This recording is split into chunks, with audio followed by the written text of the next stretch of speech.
പിന്നെ മറ്റൊരു ചോദ്യമുള്ളത് നമ്മൾ ഇപ്പോൾ ഈ നമ്മുടെ ഈ സാഹചര്യത്തിൽ ആനുകാലിക ഈ കാലഘട്ടത്തിൽ ഇപ്പോഴുള്ള ഈ വേദക്കാരുടെ അല്ലെങ്കിൽ ക്രിസ്ത്യാനികൾ ഒക്കെ പറയുന്ന ആളുകളെ വിവാഹം കഴിക്കാൻ അനുവാദമുണ്ടോ? വേദക്കാരെ വിവാഹം കഴിക്കാൻ അനുവാദം എന്ന് പറയാറുണ്ടല്ലോ. പക്ഷേ അത് ഈ കാലഘട്ടത്തിലേക്ക് അനുവാദമാണോ? അതിൽ പണ്ഡിതന്മാർക്ക് അഭിപ്രായ വ്യത്യാസമുണ്ട്. ഈ കാലഘട്ടത്തിലെ മത വേദക്കാരെ സംബന്ധിച്ചല്ല അത് പറയുന്നത്. അത് താവഴിയായിട്ട് വരുന്നവരാണ്, പിന്നീട് കൺവേർട്ടർ എന്നൊക്കെ അഭിപ്രായമുണ്ട്. പക്ഷേ ആ അഭിപ്രായ വ്യത്യാസങ്ങൾ നിലനിൽക്കെ തന്നെ ഈ ഖുർആനിലെ ഒരു നിയമം അത് എല്ലാ കാലത്തേക്കും ബാധകമാണ്. ഏതോ ഒരു കാലത്ത് എക്സ്പയർ ആയ ഒന്നല്ല ഖുർആൻ്റെ വിധികൾ എന്നൊക്കെ മറുവാദങ്ങളും ഉണ്ട്. ഏതായാലും നമ്മളുടെ വിഷയം, ഒരു മുസ്ലിമിനെ സംബന്ധിച്ചിടത്തോളം അവൻ വിവാഹത്തിന് തിരഞ്ഞെടുക്കേണ്ടത്, പുരുഷനാവട്ടെ സ്ത്രീയാവട്ടെ, ഒന്നാമത്തെയും അവസാനത്തെയും പരിഗണന അവരുടെ ആദർശത്തിനാണ്. ഫളുഫർ ബിദാത്തിദ്ദീൻ മൻ തെറുദൗന ദീനഹു വ ഖുലുഖഹു എന്നൊക്കെ നമ്മൾ പറഞ്ഞല്ലോ. ചില സന്ദർഭങ്ങളിൽ എല്ലാത്തിനും ഒരു അപവാദം ഉണ്ടാവും. ചില സന്ദർഭങ്ങളിൽ ഈ പറഞ്ഞത് നടന്നില്ല എന്ന് വന്നേക്കും. വിവാഹ ജീവിതം, വൈവാഹിക ജീവിതം എന്ന് പറഞ്ഞാൽ മനുഷ്യനെ സംബന്ധിച്ചിടത്തോളം അനിവാര്യമായ ഒന്നാണ് താനും. അങ്ങനെയുള്ള സന്ദർഭത്തിൽ ഉപാധികളോടുകൂടി വേദക്കാരികളെ വിവാഹം ചെയ്യാൻ ഇസ്ലാം പുരുഷന്മാർക്ക് അനുവാദം നൽകിയിട്ടുണ്ട്. ഇസ്ലാം വിമർശകർ സാധാരണ പരിഹസിക്കാറുള്ള ഒരു കാര്യമാണ് ഇസ്ലാമിലെ വൈവാഹിക ജീവിതവുമായി ബന്ധപ്പെട്ടുകൊണ്ട് ബഹുഭാര്യത്വം. അപ്പോൾ ഈ ബഹുഭാര്യത്തിന് എന്താണ് ഇസ്ലാം കാണുന്ന യുക്തി? എങ്ങനെയാണ് അത് അനുവദിക്കുന്നത്? ബഹുഭാര്യത്തിൻ്റെ ചർച്ച തന്നെ വരിക, ഒരു പുരുഷന് ഒന്നിലധികം സ്ത്രീകളെ വിവാഹം ചെയ്യാനുള്ള സാഹചര്യം ഉണ്ടാകുമ്പോഴാണ്. ഒരു പ്രദേശത്ത് 100 യുവാക്കളുമുണ്ട്, 100 സ്ത്രീകളുമുണ്ട്. അവിടെ ആരും ബഹുഭാര്യത്തെ പറ്റി ചർച്ച ചെയ്യുമോ? ഇല്ലല്ലോ. 100 പുരുഷന്മാരുണ്ട്, 200 സ്ത്രീകളുണ്ടെന്ന് വിചാരിക്കുക. അപ്പോൾ ബാക്കിയുള്ള 200 സ്ത്രീകളുടെ അവസ്ഥ എന്താ? അവരുടെ മുമ്പിലുള്ള ഓപ്ഷൻ എന്താ?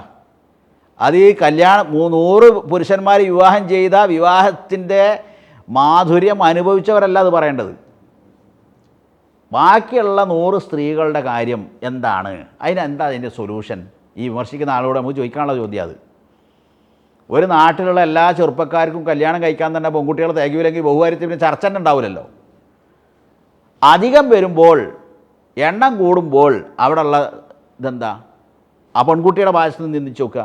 അവൾ കാലാകാലവും വിവാഹ ജീവിതം എന്ന ആ മഹത്തായ ജീവിതം വിലക്കപ്പെട്ട കനിയായി കണ്ട് സഹിച്ച് കഴിയുക, അല്ലെങ്കിൽ അതിൽ മടുത്തിട്ട് ആത്മഹത്യ ചെയ്യുക, അല്ലെങ്കിൽ അവൾ അവിഹിതമായ മാർഗേണ പരപുരുഷ ബന്ധത്തിലൂടെ അവളുടെ ലൈംഗിക തൃഷ്ണ ശമിപ്പിക്കുക. 4ാമത്തെ ഓപ്ഷൻ ഏതെങ്കിലും ഒരു പുരുഷൻ്റെ 2ാം ഭാര്യയായി കഴിയുക. ഇതിൽ 4ാമത്തതാണ് ഇസ്ലാം കാണുന്നത്. ബുദ്ധിയുള്ള ആളുകൾ പറയും അതാണ് അതിൽ ഏറ്റവും നല്ല ഓപ്ഷൻ. അപ്പോൾ പോലും ഇസ്ലാം കർശനമായ ഉപാധി വെച്ചിട്ടുണ്ട്. വൈൻ ഖിഫ്തും അല്ലാ തഅദിലു ഫവാഹിദ. ഈ ഭാര്യമാർക്കിടയിൽ നിങ്ങൾക്ക് നീതി പാലിക്കാൻ കഴിയില്ല എന്ന് ആശങ്കിക്കുന്നുണ്ടോ എങ്കിൽ ഒന്ന് മതിട്ടോ, പാടില്ല. അതെ, ഈ പറയുന്നത് നമ്മൾ ഇങ്ങനെ അല്ലാത്ത സാഹചര്യത്തിലും ഇത് അനുവദനീയമല്ലേ? 200 കുട്ടികൾ, സ്ത്രീകൾ എന്ന് പറയാൻ സാധ്യത. പുരുഷന്മാർക്ക് എവിടെ നിന്ന് അത് കിട്ടുക? അല്ലാത്ത സാഹചര്യം നിങ്ങൾ പറഞ്ഞല്ലോ, എവിടെ നിന്ന് അത് കിട്ടുക? ഒരു നാട്ടിൽ എല്ലാവർക്കും പാകത്തിനുള്ള സ്ത്രീകളെ ഉള്ളൂ, ഒരു പെണ്ണും തയ്യാറാവില്ല, ഈ പുരുഷനായിട്ട് കിട്ടൂല്ല. അപ്പോൾ അതൊരു സാങ്കല്പിക ചോദ്യം മാത്രമാണ്. അപ്പം അല്ലെങ്കിൽ ഇങ്ങനെ ഈ സാഹചര്യങ്ങൾ, ഇപ്പോൾ നമ്മൾ പെട്ടെന്ന് ഭർത്താവ് മരണപ്പെട്ടു പോയി, വേറെയും ചില സാഹചര്യങ്ങളുണ്ട്. ഞാനിപ്പോൾ ഈ സാഹചര്യം ഇത് മാത്രം പറഞ്ഞെന്നുള്ളൂ. ഒരു പുരുഷൻ്റെ ഭാര്യ നിത്യരോഗിയായി വിചാരിക്കുക. അദ്ദേഹത്തിനാണെങ്കിൽ ഈ ഭാര്യയെ 24 മണിക്കൂറും ശുശ്രൂഷിച്ചിരുന്നാൽ ജീവിതം മുന്നോട്ട് കൊണ്ടുപോകണ്ടേ? മക്കളെ നോക്കണ്ടേ? അപ്പോൾ സ്വന്തം മക്കളെ നോക്കാൻ പറ്റിയ ഒരു സ്ത്രീയെ, അന്യ സ്ത്രീയെ വീട്ടിലിരുത്താൻ പറ്റുമോ രാവും പകലും? അപ്പോൾ അങ്ങനെയുള്ള സന്ദർഭത്തിൽ അയാൾക്ക് വേറെ വിവാഹം ചെയ്താൽ ഈ ഇദ്ദേഹത്തിൻ്റെ ഭാര്യയെയും ശുശ്രൂഷിക്കാം, മക്കളെയും പരിചരിക്കാം. ഇങ്ങനെ കുറേ ഇതുണ്ട്. ചില പുരുഷന്മാർക്ക് ഒരു ഭാര്യയിലൂടെ അദ്ദേഹത്തിൻ്റെ ജൈവികമായ ആവശ്യങ്ങൾ പൂർത്തിയാകുന്നില്ല എന്ന് വിചാരിക്കുക. അപ്പോൾ അദ്ദേഹത്തെ സംബന്ധിച്ച് അദ്ദേഹത്തിൻ്റെ മുമ്പിലുള്ളത് മാർഗം എന്താണ്? അത് വളരെ അപൂർവമാണ് അങ്ങനെ ഉണ്ടാവുക എന്നുള്ളത്. പക്ഷേ ഇനി അതുകൊണ്ടാണ് ഇസ്ലാം ബഹുഭാര്യത്തെ അനുവദിച്ചതെന്ന് പറയുമ്പോൾ അതിനിപ്പോൾ ഒരു വിമർശനത്തിനിടയാക്കും. അതും അവിടെ ഒരു പല കാരണങ്ങളിൽ ഒന്നായിട്ടുണ്ട് എന്നേ ഉള്ളൂ. നേരത്തെ പറഞ്ഞ കാര്യങ്ങളാണ് പ്രധാനമായിട്ടും ഉള്ളത്. ഇത് പറയുമ്പോഴും, ഇങ്ങനെ നമ്മൾ പറയുമ്പോഴും ഈ ഇസ്ലാമിൻ്റെ വിമർശകർ ചോദിക്കാറുള്ള കാര്യം, ഇപ്പോൾ ഒരു പുരുഷന് 2 വിവാഹം കഴിക്കാം. എന്നാൽ എന്തുകൊണ്ടാണ് ഇസ്ലാമിൽ ഒരു സ്ത്രീക്ക് 2 ഭർത്താവിനെ സ്വീകരിക്കാൻ പാടില്ല എന്ന് പറയുന്നത് എന്ന് ചോദിക്കാറുണ്ട്. ഇത്തരം ചോദ്യങ്ങൾക്ക് നമ്മൾക്കുള്ള മറുപടി, പാടുള്ളതും പാടില്ലാത്തതും ഇസ്ലാമിക ദൃഷ്ട്യാ തീരുമാനിക്കാനുള്ള അധികാരം നിയമം നൽകിയ ദൈവത്തിന് മാത്രമാണ്. ദൈവം അനുവദിച്ചതേ അനുവദനീയമാവുകയുള്ളൂ, ദൈവം വിലക്കിയതേ വിലക്കപ്പെടുകയും ഉള്ളൂ. അപ്പോൾ ഹറാമും ഹലാലും അത് ഖുർആൻ വളരെ കൃത്യമായും ഒരു മുസ്ലിമിൻ്റെ ആദർശം തന്നെ, ഇനിൽ ഹുക്കുമു ഇല്ലാലില്ല. നിയമത്തിൻ നിർമ്മാണത്തിൻ്റെ അധികാരം അള്ളാഹുവിന് മാത്രമാണ്. അലാ ലഹുൽ ഖൽഖു വൽ അംറു, ആർക്കാണോ സൃഷ്ടിക്കാനുള്ള അധികാരം, സൃഷ്ടാവാരാണോ അവർ തന്നെയാണ് വിധി വിലക്കുകൾ നൽകാൻ, വിധിക്കാനും കൽപ്പിക്കാനും ശാസനാധികാരവും അവന് തന്നെയാണ്. അപ്പോൾ അതുകൊണ്ട് ഇതിൽ കുറേ യുക്തികളുണ്ട്. യുക്തികളെ പറ്റി പറയുന്നതിന് മുമ്പ് അതിന് പറഞ്ഞെന്നുള്ളൂ. അപ്പോൾ എന്തുകൊണ്ടത് ഹറാമ്, എന്തുകൊണ്ടിത് ഹലാല്, അത് അള്ളാഹു ഹറാമായിക്കൊണ്ട് ഹലാല്, ഇത് അള്ളാഹു ഹലാലാക്കിയതുകൊണ്ട് ഹലാൽ. ഇതാണ് അതിൻ്റെ ഒന്നാമത്തെ ഉത്തരം. രണ്ടാമത്തെ ഉത്തരം, ഒരു സ്ത്രീ പല പുരുഷന്മാരുമായിട്ടാണ് അവളുടെ ബന്ധമെങ്കിൽ, അങ്ങനെ സാമൂഹ്യ ഘടന ഒന്ന് ആലോചിച്ച് നോക്കൂ. ജാഹിലിയ കാലത്ത് അങ്ങനെ ഉണ്ടായിരുന്നു. ജാഹിലിയ കാലത്തെ വിവാഹത്തെ പറ്റിയിട്ട് ബുഖാരിയിൽ തന്നെ ആയിഷ റളിയല്ലാഹു അൻഹ പറയുന്ന ഒരു രൂപം, ഒരു സ്ത്രീ പല പുരുഷന്മാരുമായി വീഴ്ച നടത്തും. അങ്ങനെ ഈ സ്ത്രീ ഗർഭിണിയാവും, പ്രസവിച്ചു കഴിഞ്ഞാൽ ഈ കുട്ടിയെയും എടുത്തിട്ട് മൈതാനത്തേക്ക് വരുന്ന പറഞ്ഞ്. അപ്പോൾ ഈ സ്ത്രീയുമായി ലൈംഗിക ബന്ധത്തിൽ ഏർപ്പെട്ട എല്ലാ പുരുഷന്മാരും ഇങ്ങനെ ഹാജരാവും. ഈ കുട്ടിയെ പിടിച്ചിട്ട് ഇത് ഇവനാണ് ഈ കുട്ടിയുടെ തന്ത എന്ന് പറഞ്ഞാൽ അതാണ് ആ കുട്ടിയുടെ തന്താകുക. അത് ജാഹിലിയ കാലത്ത് അതൊക്കെ ഉണ്ടായിരുന്നു. ഇസ്ലാം അതൊക്കെ വിലക്കുകയാണ് ചെയ്ത്. ഒരു പവിത്രമായ പരിശുദ്ധമായ സമൂഹത്തെ സംബന്ധിച്ചിടത്തോളം അതൊരിക്കലും ചേർന്നതല്ല. മാന്യ പതിവ്രതകളായ ചരിത്രശുദ്ധിയുള്ള സ്ത്രീകൾ അതിട്ട് അംഗീകരിക്കുകയും ഇല്ല. അതുപോലെ തന്നെ ഇത്തരത്തിലുള്ള വിഷയങ്ങളിൽ ഒരുപാട് വിവാഹ ജീവിതവുമായി ബന്ധപ്പെട്ട് ഒരുപാട് ഇസ്ലാമിനെ വിമർശിക്കുന്ന ഒരുപാട് ചോദ്യങ്ങൾ വരാറുണ്ട്, സംശയങ്ങൾ വരാറുണ്ട്. അതിലൊന്നാണ് പിന്നെ ശൈശവ വിവാഹം അഥവാ വിവാഹത്തിൻ്റെ പ്രായം ഇസ്ലാമിൽ എത്രയാണ്, ശൈശവ വിവാഹം ഇസ്ലാമിൽ അനുവദിക്കുന്നുണ്ടോ എന്നുള്ളതാണ് ചോദിക്കാറുള്ളത്. ശൈശവ വിവാഹം ഇസ്ലാം അനുവദിക്കുന്നതെന്ന് വെച്ചാൽ അടിസ്ഥാനപരമായ ചില നിയമങ്ങൾ ഇസ്ലാമിലുണ്ട്. അതിൽ പ്രധാനപ്പെട്ട ഒരു തിയറിയാണ്, ഒരു ഹദീസാണ്, ലാ ദററ വലാ നിറാറ. ഒരു ഉപദ്രവമോ ദോഷമോ ഉണ്ടാകുന്ന ഒരേർപ്പാടും ഇസ്ലാം അനുവദിച്ചിട്ടില്ല. അത് വിവാഹത്തിൽ മാത്രമല്ല, കച്ചവടത്തിലായാലും മറ്റുള്ള വ്യവഹാരങ്ങളിലാവട്ടെ, എവിടെ ആവട്ടെ, ദോഷകരമായി ഭവിക്കുന്ന ഒന്നും പാടില്ല എന്നാണ്. സ്വാഭാവികമായും ശൈശവ വിവാഹം എന്നത് അതിൻ്റെ പ്രത്യാഘാതങ്ങൾ എന്തൊക്കെയാണ് നമുക്കറിയാം. എന്നാൽ എന്താണ് ഈ ശൈശവ വിവാഹം എന്നതുകൊണ്ട് ഉദ്ദേശിക്കുന്നത്? വിവാഹം എന്നതുകൊണ്ട് ഉദ്ദേശിക്കുന്നത് കേവല കരാറാണോ? പിതാവ് തൻ്റെ മകളെ ഒരു പുരുഷൻ്റെ ഭാര്യയാക്കി കരാറ് കൊടുക്കുന്നതിനാണോ? അതാണോ ഉദ്ദേശിക്കുന്നത്? എങ്കിൽ ഇസ്ലാം അത് വിലക്കിയിട്ടില്ല. എന്നാൽ ഒരു ശിശുവായ ഒരു പെൺകുട്ടിയെ ലൈംഗികമായി ബന്ധപ്പെട്ട്, സാധാരണ ഭാര്യാഭർത്തൃ ബന്ധം, ദാമ്പത്യ ബന്ധം, ലൈംഗിക സംസർഗം എന്നൊക്കെ പറയാറുണ്ടല്ലോ, അതാണോ ഉദ്ദേശിക്കുന്നത്? അപ്പോൾ നേരത്തെ പറഞ്ഞ ഹദീസ് അവിടെ ബാധകമാണ്. ലാ ദററ വലാ ദിറാറ എന്നുള്ളത്. ഇസ്ലാം വിവാഹത്തിന് ഇത്ര പ്രായമെന്ന് ഖുർആനിലോ സുന്നത്തിലോ നിശ്ചയിച്ചിട്ടില്ല.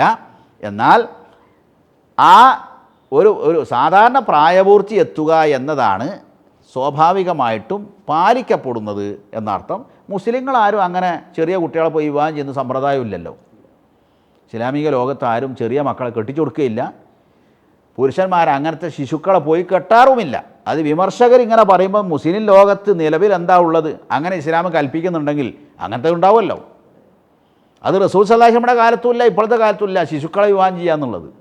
അപ്പോൾ അതിൽ പിന്നെ അവർ പറയാറുള്ള ഒരു കാര്യം, ഒരു ഉദാഹരണം എന്ന് പറഞ്ഞാൽ അള്ളാഹിൻ്റെ റസൂലിൻ്റെയും ആയിഷ റളിയല്ലാഹു അൻഹയുടേതാണ്. അതെ, ആയിഷ റളിയല്ലാഹു അൻഹ 6ാമത്തെ വയസ്സിൽ നിക്കാഹാണ് നടന്നത്. കരാർ, നേരത്തെ പറഞ്ഞ കരാർ 9ാമത്തെ വയസ്സിലാണ് കൂട്ടിക്കൊണ്ടുപോയിട്ടുള്ളത്.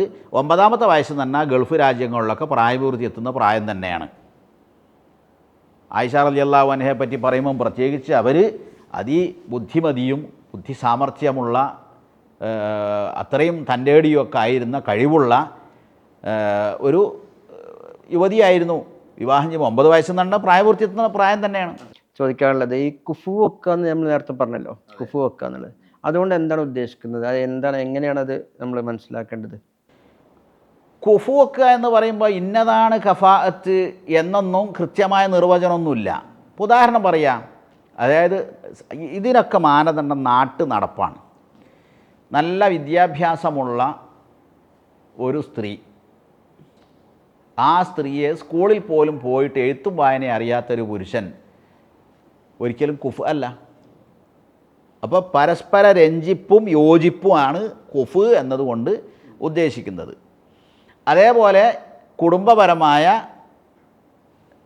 ചേർച്ച, അതായത് തൻ്റെ വീട്ടിൽ തനിക്ക് ഉൾക്കൊള്ളാൻ പറ്റുന്ന ഒരു പെൺകുട്ടിക്ക് അവൾക്ക് ബഹുമാനിക്കാൻ തോന്നുന്ന, ആദരിക്കാൻ തോന്നുന്ന ആ ഒരു അവസ്ഥയിലുള്ള ഒരു പുരുഷനാവുക എന്നുള്ളതാണ്.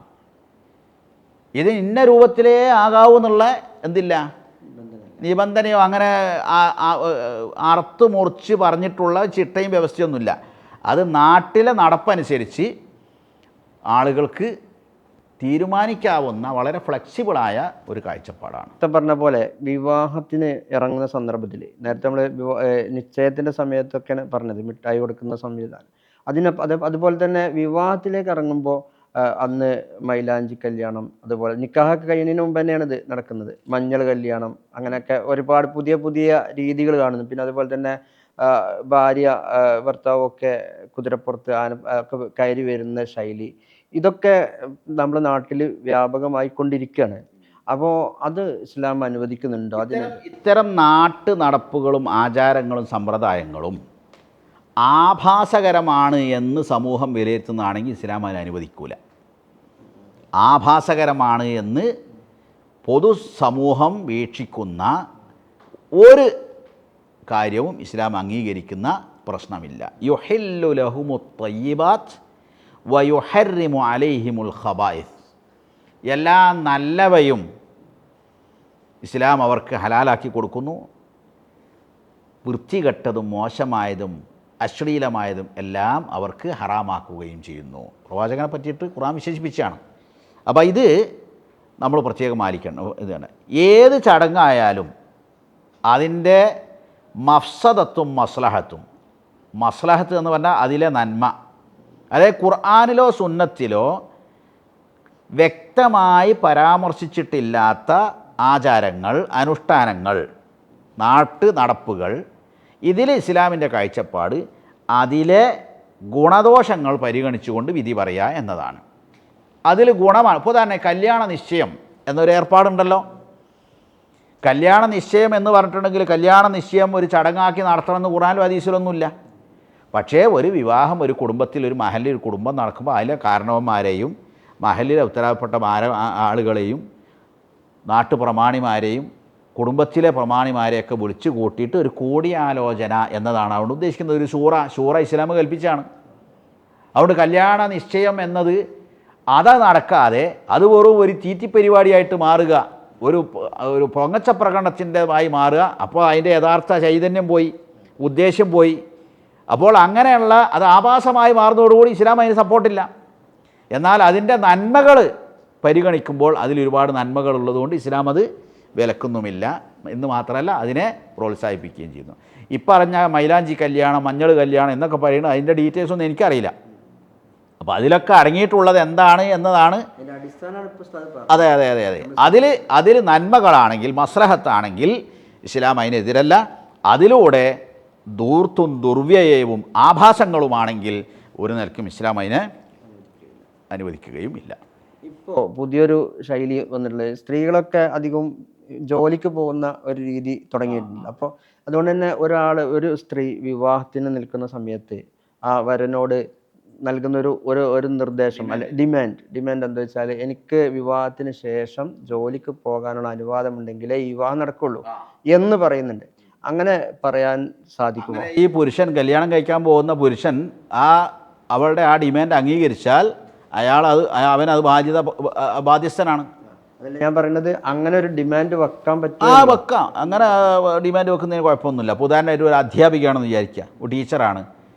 എനിക്ക് വിവാഹം ചെയ്താലും ഈ അധ്യാപന വൃത്തി ചെയ്യാൻ അനുവാദം വേണം, എങ്കിലേ ഞാൻ വിവാഹത്തിന് തയ്യാറാവുകയുള്ളൂ എന്ന് അവൾ പറഞ്ഞു നിൽക്കുക. ഓക്കെ എന്ന് ഇവൻ പറയാം, ഓക്കെ അങ്ങനെ പറയും ചെയ്യാം. ഈ വിവാഹത്തിന് ശേഷം എനിക്ക് ഈ വിവാഹം നിലനിന്ന് പോകണമെങ്കിൽ എന്നെ ഈ വിശ്വാസവഞ്ചനയാവും. അപ്പോൾ അവൾക്ക് വിവാഹം ഫസ്ഖ് ചെയ്യാനുള്ള അധികാരം ഉണ്ടാവും. ഞാൻ ചോദിക്കുന്നത്, ഒരു സാധാരണ രീതിയിൽ വിവാഹം നടന്നു, ഈ ഡിമാൻഡ് ഒന്നും ഇല്ലാത്ത രീതിയിൽ വിവാഹം നടന്നതാണ്. എന്നിട്ട് അവർ പറയാണ്, വിവാഹം കുറേ മുന്നോട്ട് പോയപ്പോൾ പറയാണ്, എനിക്ക് ജോലിക്ക് പോകാനുള്ള അനുവാദം തരുന്നില്ല എങ്കിൽ നമുക്ക് ഈ വിവാഹം മുന്നോട്ട് പോകാൻ കഴിയില്ല എന്നുള്ള. അത് പുരുഷനാണ് തീരുമാനിക്കേണ്ടത്. ഭാര്യ പറയാം എനിക്ക് ടൂർ പോകണം, എനിക്ക് ജോലിക്ക് പോകണം, ആ ഭർത്താവ് പറയാം പോകാൻ പാടില്ല. ഇങ്ങനെയുള്ള അഭിപ്രായ വ്യത്യാസം ഉണ്ടാകുമ്പോൾ പുരുഷൻ്റെ ഭർത്താവിൻ്റെ അവകാശമാണ് പോകണ്ടേന്ന് അനുവാദം കൊടുക്കലും കൊടുക്കാതിരിക്കലും. അതുപോലെ തന്നെ ഈ വിവാഹത്തിന് ഇങ്ങനെ ജോലി ചെയ്യലും, ഇപ്പം പുതിയൊരു രീതി വന്നിട്ടുള്ളത് വിവാഹം കഴിച്ച ഉടനെ തന്നെ മാറി താമസിക്കണം എന്ന് പറയുന്ന രീതിയുണ്ട്. അത് പുതിയ രീതിയല്ല. അല്ല, അതെ, അതെന്നുവെച്ചാൽ ഈ പ്രൈവസി വളരെ പ്രധാനപ്പെട്ടതാണല്ലോ. കുടുംബജീവിതം പ്രൈവസി വളരെ പ്രധാനപ്പെട്ട. അതിൻ്റെ അറബികളൊക്കെ അവരത് ആ വഴി പണ്ടേ തുടർന്ന് വരുന്നുണ്ട്. എന്ന് വെച്ചാൽ ജ്യേഷ്ഠൻ കല്യാണം കഴിച്ചാൽ, ജ്യേഷ്ഠനും അനുജനും കല്യാണം കഴിച്ചാൽ, ജ്യേഷ്ഠൻ്റെ ഭാര്യയും അനുജൻ്റെ ഭാര്യയും ജ്യേഷ്ഠനും അനുജനും എല്ലാവരും ഒരു വീട്ടിലുണ്ടാകുമ്പോൾ ഇവർ പരസ്പരം മഹറമുകളല്ല, അന്യരാണ്. ജ്യേഷ്ഠൻ്റെ ഭാര്യ അനുജനെ സംബന്ധിച്ചിടത്തോളം അന്യ സ്ത്രീയാണ്. കുടുംബക്കാരാണ് എന്നത് വേറെ കാര്യം, എല്ലാ ബന്ധുക്കളും എന്തല്ല, മഹറമല്ല. അപ്പോൾ അതുകൊണ്ട് ഇവിടെയൊക്കെ ഇതുകൊണ്ടാണ് ഈ ഇസ്ലാം നിശ്ചയിച്ചിട്ടുള്ള ഈ അതിർവരമ്പുകളുണ്ടല്ലോ, അത് ഇവിടെയൊക്കെ ബാധകമാണ്. അപ്പോൾ അതുകൊണ്ട് ആരെങ്കിലും അങ്ങനെ വൈവാഹിക ജീവിതത്തോടു കൂടി സ്വന്തമായ ഒരു വീടോ ഫ്ലാറ്റോ അങ്ങനെയൊക്കെ അവർ താല്പര്യപ്പെടുന്നുണ്ടെങ്കിൽ ഇസ്ലാം അതിന് എതിരൊന്നല്ല. അല്ല, അതിൽ എന്താ വെച്ചാൽ ഇപ്പോൾ നമ്മൾ ഒരു വീട്ടിൽ ഉമ്മയും ഉപ്പയും ഒരു മകനുമാണുള്ളത്, അതോടുകൂടി അവർ വരുന്നു. പക്ഷെ ഇതിൽ നിന്ന്, ഈ കുടുംബത്തിൽ നിന്ന് നമുക്ക് വേറെ വീട് വെച്ച് പോകാം എന്നൊക്കെയുള്ള രീതിയിൽ, അത് അങ്ങനെയുള്ള സമയങ്ങളിൽ എന്താ സ്വന്തം മാതാപിതാക്കളെ നോക്കേണ്ട, സംരക്ഷിക്കേണ്ട ബാധ്യത അതൊരു പുരുഷന് മറ്റാരേക്കാളും ഉണ്ട്. മാതാപിതാക്കളെ നോക്കേണ്ട, പരിചരിക്കേണ്ട, അവർക്ക് അത് ഇഹ്സാൻ, ഖുർആൻ അള്ളാഹുവിൻ്റെ ഓടുള്ള ബാധ്യത കഴിഞ്ഞാൽ പിന്നെ മാതാപിതാക്കളുടെ ബാധ്യതയാണ്. അതിലെ ഭാര്യയാണ് ഇത് നിർദ്ദേശിക്കുന്നത്, ഇങ്ങനെ പോകാമെന്ന്. പോവുകയാണെങ്കിൽ അയാൾ ഖുർആൻ പറഞ്ഞ അള്ളാഹുവിനോടുള്ള ബാധ്യത കഴിഞ്ഞാൽ മാതാപിതാക്കളോടാണല്ലോ. ആ ബാധ്യതയിൽ വീഴ്ച വരുത്തണമെന്നാണ് ഭാര്യ പറയുന്നത്. ലാ താഅത്തലി മഖ്ലൂഖിൻ ഫീ മഅസിയത്തിൽ ഖാലിഖി. അള്ളാഹുവിൻ്റെ കൽപ്പന ധിക്കരിച്ചുകൊണ്ട് ഒരു മഖ്ലൂഖിൻ്റെയും കൽപ്പന ഒരു മുസ്ലിമിനും അംഗീകരിക്കാൻ പാടില്ല. അപ്പോൾ മാതാപിതാക്കളെ പെരുവഴിയിലാക്കി, മാതാപിതാക്കളെ അവഗണിച്ച് ഇവർ സ്വന്തമായ ഒരു വഴി നോക്കി പോകുന്നത് ശറയിൽ, ഇസ്ലാമിൽ അനുവദനീയമല്ല. ചില സ്ത്രീകൾ ചോദിക്കാറുള്ളത്, എൻ്റെ സ്വന്തം ഉമ്മാനെയും ഉപ്പനെയാണല്ലോ നോക്കാൻ പറഞ്ഞിട്ടുള്ളത് ഖുർആന്, അപ്പോൾ ഭർത്താവിൻ്റെ ഉമ്മനെയും ഉപ്പനെയും നോക്കുക എന്നുള്ളത് എന്നോട് അള്ളാഹ് കൽപ്പിച്ച ഒരു കാര്യമല്ലല്ലോ. ചോദിക്കാറുണ്ട്, എന്ത് ഭർത്താവിൻ്റെ മാതാപിതാക്കളെ പോലെ പരിചരിക്കൽ ഭാര്യയുടെ ബാധ്യതയാണോ? യഥാർത്ഥത്തിൽ ഇത്തരം ചോദ്യങ്ങളൊക്കെ ഈ കാലത്ത് തുടങ്ങിയതാണ്. ബാധ്യതകൾ രണ്ട് വിധമുണ്ട്, ധാർമ്മിക ബാധ്യതയും നിയമപരമായ ബാധ്യതയും. നിങ്ങളുടെ ജ്യേഷ്ഠൻ കുറേ കാശ് കടാക്കി, ആ കടം വീട്ടൽ നിങ്ങൾക്ക് നിയമപരമായ ബാധ്യത ഇല്ല. എന്ന് വെച്ചാൽ കടം കിട്ടാനുള്ള ആളുകൾ നിങ്ങളെ സ്വത്ത് വന്നെടുക്കൂല. നിങ്ങളെ കാക്കൻ്റെ അടുത്ത് നിന്ന് ഇത്രയും കാശ് വാങ്ങിയിട്ടുണ്ട് തരുന്നില്ല, അതുകൊണ്ട് നിങ്ങൾ പൈസ കടം വീട്ടി എന്ന് പറയാൻ നിയമപരമായ അവകാശം അവർക്കില്ല.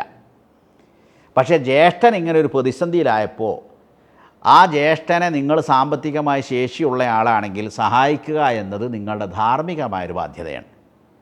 എന്നതുപോലെ ഒരു കുടുംബത്തിലുള്ള പെൺകുട്ടി അവളുടെ ഭർത്താവിൻ്റെ മാതാപിതാക്കളെ സ്വന്തം മാതാപിതാക്കളെപ്പോലെ കാണലും അവരെ പരിചരിക്കലും അവരെ ബഹുമാനാദരവുകളോടെ കാണലും ഇതൊക്കെ ധാർമ്മികമായി ഒരു കുടുംബത്തിൻ്റെ സുരക്ഷിതമായ മുന്നോട്ട് പോക്കിന് അനിവാര്യമാണ്. അത് പരസ്പരം കണ്ടറിഞ്ഞ് മനസ്സിലാക്കി ചെയ്യുക എന്നുള്ളതാണ്. അതുപോലെ തന്നെ ഇപ്പോൾ ഞാൻ നേരത്തെ പറഞ്ഞ പോലെ ഒരു സ്ത്രീ, അവർ ജോലിയൊക്കെ ഉണ്ട്, നല്ല സമ്പന്നയാണ്. ആ സമ്പന്നയായ ഭാര്യ അവർക്ക് ജീവനാംശം കൊടുക്കുക, അല്ലെങ്കിൽ അവർക്ക് ജീവിക്കാനുള്ള കാര്യങ്ങളൊക്കെ ചെയ്തു കൊടുക്കുക എന്നുള്ളത് ഭർത്താവിൻ്റെ നിർബന്ധ സ്വാഭാവികമാണ്. ഭാര്യ മില്യോണിയറാണ്, ഭർത്താവ് ഒരു വരുമാനം ഇല്ലാത്തവളാണ്. എന്നാലും ഭർത്താവിൻ്റെ ബാധ്യതയാണ് ഭാര്യയുടെ ചെലവ് വഹിക്കുക എന്നുള്ളത്. അപ്പോൾ ഇസ്ലാം അതിന് കണക്കാക്കിയത്, ഓന് ചെലവ് കഴിക്കാൻ പറ്റില്ലെങ്കിൽ ഓളെ വിവാഹമോചനം ചെയ്തു കൊടുക്കണം, നീ ഇഷ്ടമുള്ളവനടുത്ത് പോയിക്കോ എനിക്ക് കഴിയില്ല എന്ന് പറഞ്ഞ അവളെ കെട്ടിയിടാൻ പാടില്ല എന്നാ. ഇയാൾക്കെതിരെ ഓക്ക് കേസും കൊടുക്കാം. ഇസ്ലാമിക കോടതി ഉണ്ടെങ്കിൽ ഇവന് മുമ്പിൽ ഓപ്ഷൻ വെച്ച് കൊടുക്കും, നിനക്ക് ഓളെ ചിലവിന് കൊടുക്കാൻ പറ്റുമോ ഇല്ലേ എന്ന് ചോദിക്കും. എന്നുവെച്ചാൽ ഇസ്ലാമിക ശരീഅത്തിൽ സ്ത്രീ ഭർത്താവിൻ്റെ ചിലവ് നടത്താൻ പോയിട്ട് സ്വന്തം ചിലവ് പോലും നടത്താൻ നിയമപരമായ ബാധ്യതയുള്ളവളല്ല. അപ്പോൾ എത്രയാണ് ആ ചിലവ് കൊടുക്കേണ്ടത്, അങ്ങനെ എന്തെങ്കിലും ഉണ്ടോ? ബിൽ മഅറൂഫ് എന്നാണ് ഖുർആൻ പറഞ്ഞത്, നാട്ടിലെ നടപ്പനുസരിച്ച്. പിന്നെ അതുപോലെ തന്നെ നമ്മുടെ വൈവാഹിക ജീവിതത്തിൽ സാധാരണ ഉണ്ടാവാറുള്ളൊരു സംശയമാണ് സന്താന നിയന്ത്രണം. സന്താന നിയന്ത്രണത്തിന് വേണ്ടിയിട്ട് ചില ആളുകൾ ഔഷധം മരുന്നുകൾ കഴിക്കുന്നു, അല്ലെങ്കിൽ മറ്റെന്തെങ്കിലും മാർഗങ്ങളൊക്കെ. ഇത് ഇസ്ലാമിൽ അനുവദിക്കുന്ന ഒരു കാര്യമാണ്. സന്താന നിയന്ത്രണം, ഈ സന്താന പരിപാലനം എന്നതും കുഞ്ഞ് ജനിച്ചാൽ എന്തൊക്കെ ചെയ്തു കൊടുക്കാനാണ് ഇസ്ലാം പഠിപ്പിക്കുക എന്നുള്ളതൊക്കെ വിശദമായിട്ട് വേറെ നമുക്ക് പറയാം. ഇവിടെ ചോദ്യത്തിൻ്റെ ഉത്തരം സംക്ഷിപ്തമായിട്ട് പറയുകയാണെങ്കിൽ സന്താന നിയന്ത്രണമുണ്ട്, ക്രമീകരണമുണ്ട്. അതായത് പൂർണ്ണമായും പ്രജനനശേഷി ഇല്ലാതാക്കിക്കൊണ്ടുള്ള സംവിധാനങ്ങൾ ഇസ്ലാം അനുവദിച്ചിട്ടില്ല. എന്നുവെച്ചാൽ സന്താനോൽപാദനത്തിനുള്ള എല്ലാ വഴികളും എന്നേക്കുമായി അടച്ചുകൊണ്ടുള്ള ഒരു രീതി ഇസ്ലാം അനുവദിച്ചിട്ടില്ല.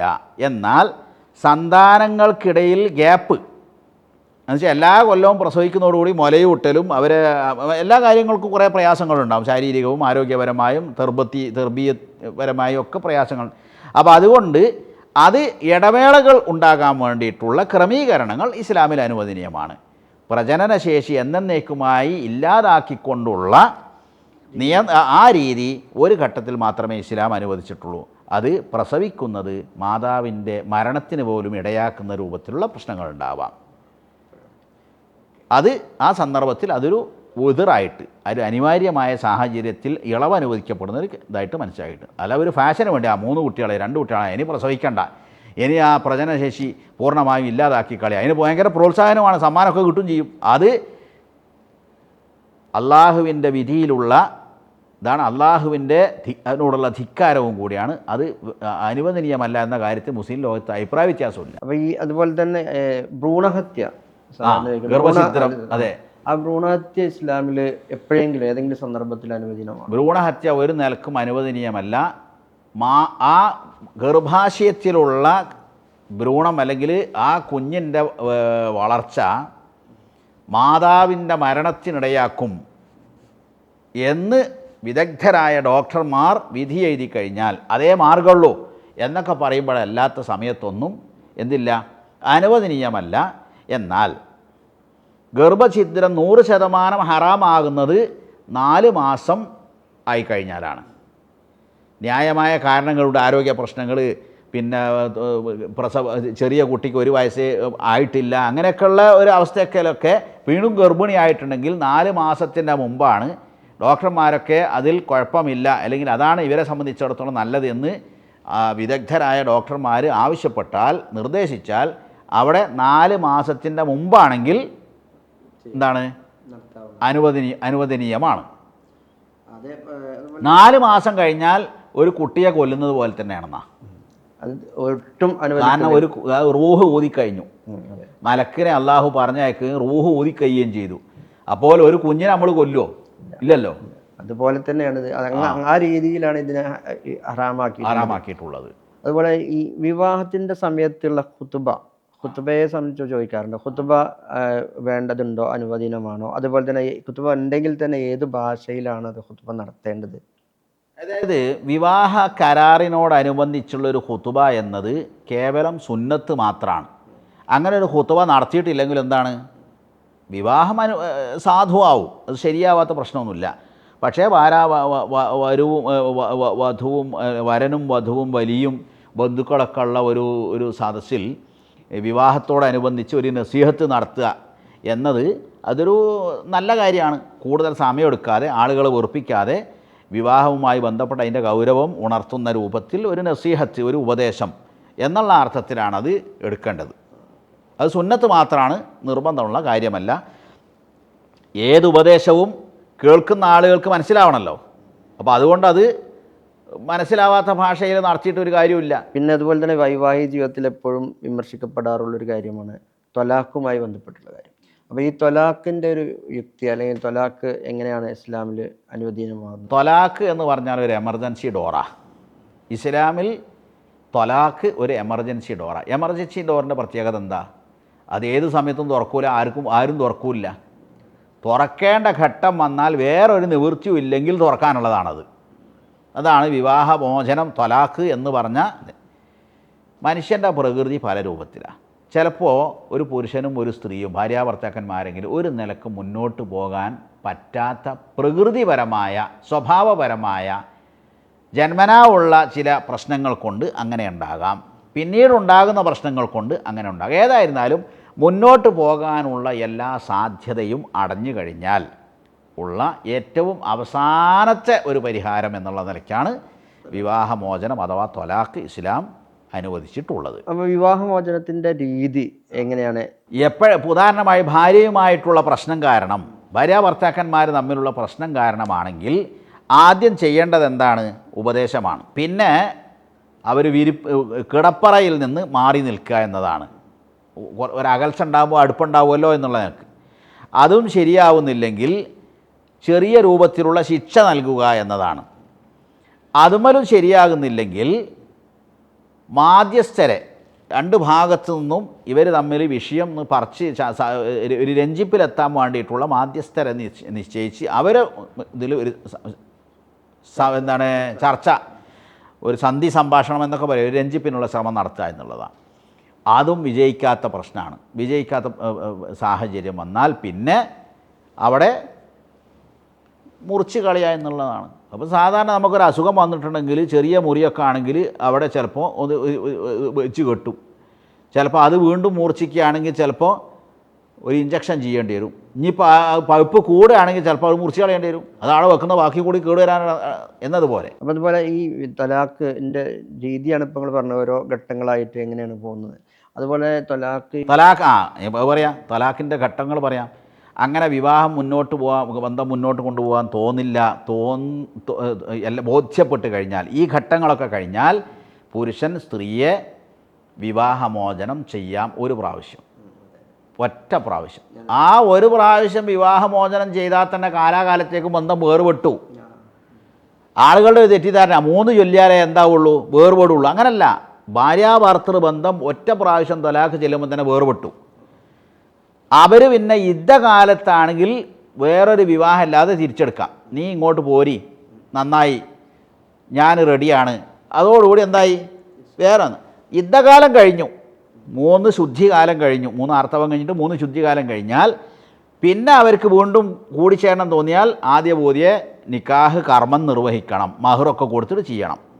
ഇങ്ങനെ 2 പ്രാവശ്യം ചെയ്യാം. 3-ാമത്തെ പ്രാവശ്യവും വിവാഹമോചനം ചെയ്താൽ പിന്നെ ഭർത്താവ് അവളെ വിവാഹം ചെയ്യണമെങ്കിൽ എളുപ്പമല്ല. അതാണ് മുത്തലാഖിൻ്റെ പ്രത്യേകത. 3-ാമത്തെ പ്രാവശ്യവും വിവാഹമോചനം ചെയ്യുന്ന കഴിയുന്നതോടുകൂടി പിന്നെ അവളെ ആ ഭർത്താവിന് വിവാഹം ചെയ്യുന്നതിൻ്റെ മുമ്പായിട്ട് അവളെ വേറെ ഏതെങ്കിലും ഒരു പുരുഷൻ വിവാഹം ചെയ്യണം. എന്നിട്ട് സ്വാഭാവികമായി ആ ബന്ധം വിവാഹമോചനത്തിൽ കലാശിക്കണം. അത് കഴിഞ്ഞ് യുദ്ധകാലവും കഴിഞ്ഞതിന് ശേഷം മാത്രമേ ഇയാൾക്ക് വിവാഹം ചെയ്യാൻ പറ്റൂ. ഫലാ തഹില്ലു ലഹു മിൻ ബഅദു ഹത്താ തൻകിഹ സൗജൻ ഗൈറഹു. ഖുർആൻ അക്കാര്യം വളരെ കൃത്യമായിട്ട് പറഞ്ഞതാണ്. അപ്പോൾ നിങ്ങൾ പറഞ്ഞല്ലോ 1-ാമത്തെ ത്വലാഖോട് കൂടി തന്നെ അത് വേർപ്പെടുമെന്ന് പറഞ്ഞത്. അപ്പോൾ അതിൽ 1-ാമത്തെ ത്വലാഖ് ചെല്ലുമ്പോൾ അത് ഈ ഭാര്യ ഭർത്താവിൻ്റെ വീട്ടിൽ തന്നെയാണോ താമസിക്കേണ്ടത്? ത്വലാഖ് ചൊല്ലപ്പെട്ട ഭാര്യയെ സംബന്ധിച്ച് ഖുർആൻ വളരെ കൃത്യമായി, ലാ തുഖ്രിജൂഹുന്ന വലാ യഖ്റുജ്ന, നിങ്ങൾ അവളെ നിങ്ങളുടെ വീട്ടിൽ നിന്ന് പുറത്താക്കും ചെയ്യരുത്, അവരായിട്ട് പോവുകയും ചെയ്യരുത്. ഇപ്പം നമ്മുടെ നാട്ടിൽ എന്താ ചെയ്യുക, ആദ്യം ഒരാഴ്ച മാസങ്ങൾക്ക് മുമ്പ് കൊണ്ടയാക്കും, പിന്നെ പാർസലയക്കുക ചെയ്യുക വിവാഹമോചനം. ഇതൊന്നും ഖുർആൻ പറഞ്ഞ രൂപത്തിലല്ല. അതുകൊണ്ടാണ് പിന്നീട് യോജിക്കാൻ എന്ത് ചെയ്യുന്നത്, പിന്നീട് ഇവർ തമ്മിൽ കൂട്ടിച്ചേർക്കാൻ കൂടുതൽ പ്രശ്നമാകുന്നത് അതുകൊണ്ടാണ്. അപ്പോൾ അതുകൊണ്ട് ഈ ഘട്ടങ്ങൾ ഇതാണ്. വിവാഹമോചനം എന്നത് യഥാർത്ഥത്തിൽ ഒരു വിശദമായിട്ട് പറയേണ്ട അതിൻ്റെ ഘട്ടങ്ങൾ, അതിൻ്റെ ഓരോ രൂപങ്ങൾ, വിവാഹമോചനം ചെയ്തു കഴിഞ്ഞാൽ എങ്ങനെയാണ് യോജിക്കുക എന്നുള്ളത്, 3 തലാഖ് ഒറ്റയടിക്ക് ചെല്ലിയാലുള്ളത്, ഇത് ഇൻഷാ അല്ലാ നമുക്കത് വേറെ തന്നെ ഒരു ഇതിലായിട്ട് സംസാരിക്കാം, വിശദമായിട്ട്. മറ്റേ കാര്യങ്ങൾ ചോദിക്കട്ടെ, ഇതുമായി ബന്ധപ്പെട്ട് ഇപ്പോൾ ചോദിക്കണമെന്ന് നമ്മളെ കമൻറ്റ് ബോക്സിലൊക്കെ വന്നൊരു ചോദ്യമാണ്. അതായത് നമ്മളിപ്പോൾ സാധാരണ വിവാഹമോചനം ഒരാൾ സൗഹാർദ്ദത്തോടു കൂടിയാണ് ഭാര്യയും ഭർത്താവും ഒക്കെ നല്ല സൗഹാർദ്ദത്തോടു കൂടി തന്നെ വിവാഹമോചനം നടത്തി. എന്നിട്ട് അവർക്ക് പ്രശ്നങ്ങളൊന്നുമില്ല, അവർക്ക് ജീവിക്കാൻ കഴിയില്ലാന്ന് തോന്നി എന്നുള്ളതാണ്. അപ്പം പിന്നീട് അവർ അതിന് ശേഷം ഫോണിൽ ബന്ധപ്പെടാറുണ്ട്, അതുപോലെ തന്നെ യാത്ര ചെയ്യാറുണ്ട്, അതുപോലെ തന്നെ കൂടിയിരിക്കാറുണ്ട്. ഇതിനൊന്നും ഒരു പ്രശ്നമില്ലാത്തൊരവസ്ഥ ഇപ്പോൾ നാട്ടിൽ തുടങ്ങിയിട്ടുണ്ട്. അത് നേരത്തെ പറഞ്ഞ വിവാഹപൂർവ്വ ബന്ധത്തെപ്പറ്റി പറഞ്ഞതുപോലെ തന്നെ വിവാഹമോചനം ചെയ്യപ്പെടുന്നതോടുകൂടി വിശേഷ യുദ്ധകാലം കൂടി കഴിയുന്നതോടുകൂടി അവർ തികച്ചും അന്യരായി കഴിഞ്ഞു. പിന്നെ അന്യ സ്ത്രീ പുരുഷന്മാർക്ക് എന്തൊക്കെ അനുവദനീയമാണോ അതേ ഇവർക്കും അനുവദനീയമാണല്ലോ. അവർക്ക് പാടില്ലാത്ത എന്തൊക്കെ ഉണ്ടോ അത് ഇവർക്കും നിഷിദ്ധമായി തന്നെ തുടരുന്നതാണ്. ഇപ്പോൾ ഇവിടെ അവസാനിപ്പിച്ചു.